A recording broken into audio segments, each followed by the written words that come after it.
Mic Hesson ने एक बड़ी स्टेटमेंट जारी की जब कल पाकिस्तान क्रिकेट टीम अपना फर्स्ट T20 मैच बांग्लादेश से एक शर्मनाक हार से वन साइडेड मैच से बांग्लादेश से हारा। उसके बाद माइक हैसन ने एक बड़ी स्टेटमेंट जारी की और क्योंकि सारे इशारे माइक हैसन की तरफ जारी थे, माइक हैसन ने पिच को रीड किया था एक दिन पहले। तो माइक हैसन ने बताया था कि ये स्पिन ट्रैक पिचेस है, लेकिन बिल्कुल ही ऑपोजिट हुआ। पिच फास्ट बॉलर्स के लिए यूजफुल हुई। और माइक हैसन ने क्या स्टेटमेंट जारी की और माइक हैसन ने क्यों स्टेटमेंट जारी की और किसके बारे में स्टेटमेंट जारी की, बात को बड़े गौर से और तवज्जो से सुनिएगा। ये स्टेटमेंट क्या है। पाकिस्तान क्रिकेट टीम अपना पहला T20 match Bangladesh cricket team से हार चुकी है और एक ऐसा T20 मैच हारी के 15 ओवर्स के अंदर बांग्लादेश ने स्कोर चेस कर लिया और one sided match Pakistan team को हराया। ऐसा क्या हुआ कि पाकिस्तान लास्ट सीरीज बांग्लादेश को 3-0 से हरा कर आया था। अब मैं बताने जा रहा हूँ माइक हैसन की स्टेटमेंट। पहले आप ये बात बड़े गौर से सुन लें कि माइक हैसन ने एक दिन पहले ये कहा था कि ये स्पिन ट्रैक पिचेस है और स्पिनरों को ही माइक हैसन थोड़ी ज़्यादातर तवज्जो दे रहे थे। आप बात करें इब्रार अहमद की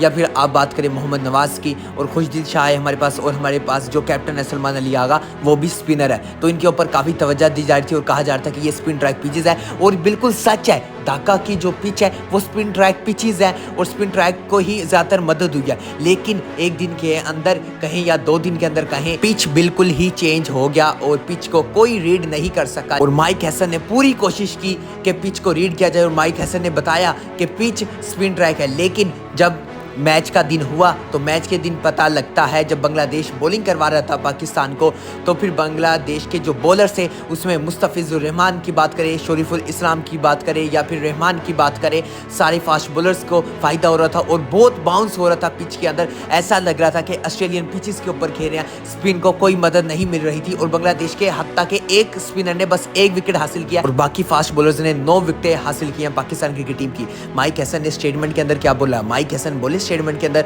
Bangladesh can succeed on this kind of wicket but it is by no means any ideal one. ये स्टेटमेंट थी माइक हैसन की, जिससे सुन के काफ़ी हैरान हुए।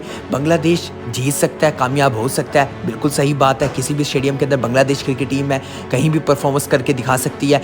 ऑन दी डे जो अच्छी परफॉर्मेंस करेगा वही कामयाब होगा। बड़ा क्वेश्चन मार्क जाता है माइक हैसन के ऊपर। Mic Hesson Pakistan cricket team के हेड कोच हैं और बड़ी सीनियर कोच हैं। क्या उन्हें जब वो पिच के ऊपर आए, इंस्पेक्शन करने आए, क्या उन्हें पता नहीं लगा कि ये पिच कैसा बिहेव करेगा आने वाले टाइम के अंदर? क्योंकि अगर ग्रास आपको ज़्यादातर नज़र आ रही होगी तो ग्रास का मतलब है कि फास्ट बॉलर्स के लिए एडवांटेज है। अगर आपको पैचेस नज़र आ रहे होंगे पिच के अंदर तो इसका मतलब है कि स्पिनर को ज़्यादा फायदा होगा।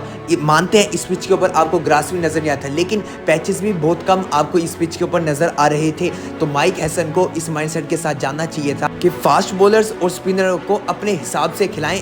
पिच जैसा भी बिहेव करे आपके पास बॉलर्स होने चाहिए।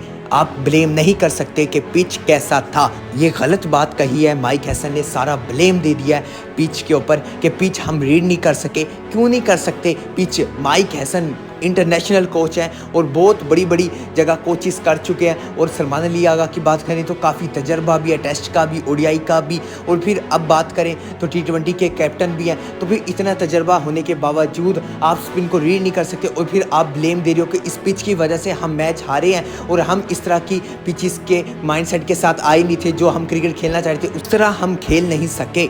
अब आप बात सुन लें कि जो एशिया कप है वो है यूएई के अंदर। अब यूएई की पिच होगी सेम जिस तरह एशियन पिचेस हैं, स्पिन ट्रैक को ज़्यादा मदद मिलती है। अगर वहाँ आप बात करें किसी भी स्टेडियम के अंदर पिच ऑपोजिट बिहेव करना शुरू हो जाए, स्पिन ट्रैक बनाया हो और फास्ट बॉलर्स के लिए एडवांटेज हो रहा हो और फिर आप मैच हारने के बाद ये कह दें कि पिच की वजह से हुआ, आप इंटरनेशनल लेवल के ऊपर खेल रहे हैं, मैचेस खेल रहे हैं, आप पिच को ब्लेम नहीं कर सकते। आपके पास अगर आधा घंटा या 1 घंटा भी टाइम है, अगर आप पिच को रीड कर सकते हैं तो करेंगे। आपको लाजमन है करेंगे। आप मैच खेल रहे हैं, आप पूरी कंट्री को रिप्रेजेंट कर रहे हैं एक इंटरनेशनल लेवल के ऊपर, फिर आप ये ब्लेम दे रहे हैं हारने की वजह कि हम पिच को रीड नहीं कर सके। अगर इस तरह चलता रहा या फिर इस मैच के बाद ये सीन होता रहा तो ये बड़ा गलत होगा पाकिस्तान क्रिकेट टीम के साथ। पिच को कोई भी नहीं ब्लेम कर सकता। आपको इंस्पेक्शन करनी होगी पहले, और इंस्पेक्शन आपकी सही हो या नहीं, लेकिन मैटर असल ये करता है कि आपके बैट्समैन किस तरह की परफॉर्मेंस करके दिखाते हैं। आप ये देख लें, on the day Saim Ayub की बात करें, मोहम्मद हारिस की बात करें, सलमान अली आगा की बात करें,